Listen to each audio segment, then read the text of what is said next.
Good morning, App Properties. It is July 24th, and Kevin and I are here for another Fire It Up Friday. That's right. As you head into the weekend, we have two quick things we want to touch on to make sure you are positioned for success as you head into this weekend with your clients. But first, just a reminder about our e-campaign workshop on Monday at 10 a.m. You'll find the link in this email, but make sure to sign up and get ready to up your game with this awesome new tool at your fingertips. Yes, good morning, Amy. Good morning, everyone. Thanks for watching. The first tip we want to talk about is communication. And so things are moving fast. We know deals are happening, transactions are happening, we're all over the place, and communication is happening at warp speed. And even within the same transaction with the same people, we're using multiple different types of communication. We're calling, we're using email, we're texting, and maybe communicating even on a fourth or fifth platform. So with that, over the last week, we've heard from many agents, multiple stories where there has been miscommunication. And we would like to liken it to haste, to not confirming and not being clear about what we're saying. So here's what we suggest. Number one is phone and voice-to-voice communication is always best. It is best in a critical conversation when you're negotiating to actually speak and hear, and we understand all the reasons why. The problem with that, though, is our communication over the phone isn't clear or someone isn't listening. We need to make sure that we do confirm it in writing. We want to make sure that the conversation is recorded and documented so that everyone is on the same page. Now, we know that takes an extra step to be able to text after a phone call or to be able to email after a phone call. But the stories we're hearing are so impactful that taking the extra time makes sense. For example, we had an agent over the last week who submitted an offer and they put together a final offer after they had a conversation with the other agent. When the final offer was submitted, what they discovered was that there was a $10,000 discrepancy between what they felt they had agreed to. Both clients then looked to the brokers to solve the $10,000 problem.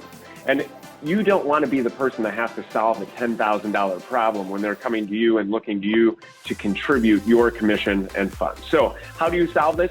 It is by confirming what you talked about over the phone in writing. Now, the other thing to think about is when you are writing or when you are communicating, you have to be as clear as possible. Don't ever assume that someone else understands what you're saying. And we all sometimes have that seed of doubt where we don't think that they're actually getting what we're putting out there. So make sure you confirm and ask questions to ensure that they do understand what you're saying. And in all communication, phone, text, email, all of this, think, how can I be absolutely clear to protect myself in the future? To protect myself from any miscommunication? Because here's the deal. When you communicate clearly, when things happen smoothly, as you promised in the listing presentation, that's why your clients hired you. Do not do anything that makes them question why they hired you. And please ensure when you're communicating, make sure that you are reinforcing the reasons that they will refer you in the future. Such a great point, Kevin, and I think really critical in this market right now because we all know it is very busy. Another point we wanted to talk about is time is of the essence. And what I mean about that is that right now you want to consider how hot this market is. You know, things are moving very quickly and there's a lot in motion, both for buyers and sellers. And moving quickly can be all the difference for a client to potentially either win or lose in a particular situation. So what you want to make sure that you do is talk with your clients before you're even in the midst of negotiations. One of the things that is critical, I think, in your job as part of your communication is to make sure that you set the tone for what's going on in the market. So make sure when you talk with your buyers, let them know that the market that they're in is very competitive so that when it comes time to be submitting an offer, they need to be strong, they need to be aggressive, and they need to move quickly.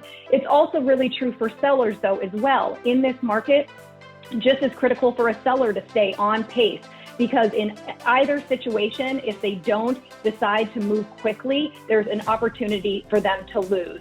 The biggest thing for a buyer in this particular perspective is you can potentially negotiate all the terms of the contract, but if it takes a little bit of time to actually get the contract executed, we all know what could happen. You could have another buyer swoop on in. Suddenly they present an offer, and we know what that list agent has to do. They have to present everything to their client. And if it ends up that all of a sudden a better offer comes in, we all know that even though your buyer's terms have been verbally agreed to, there's always that option or opportunity where they may get pushed aside or get bumped out for a better offer. So make sure, it's really critical to move quickly, but make sure to get executed signatures as soon as possible when you're representing a buyer.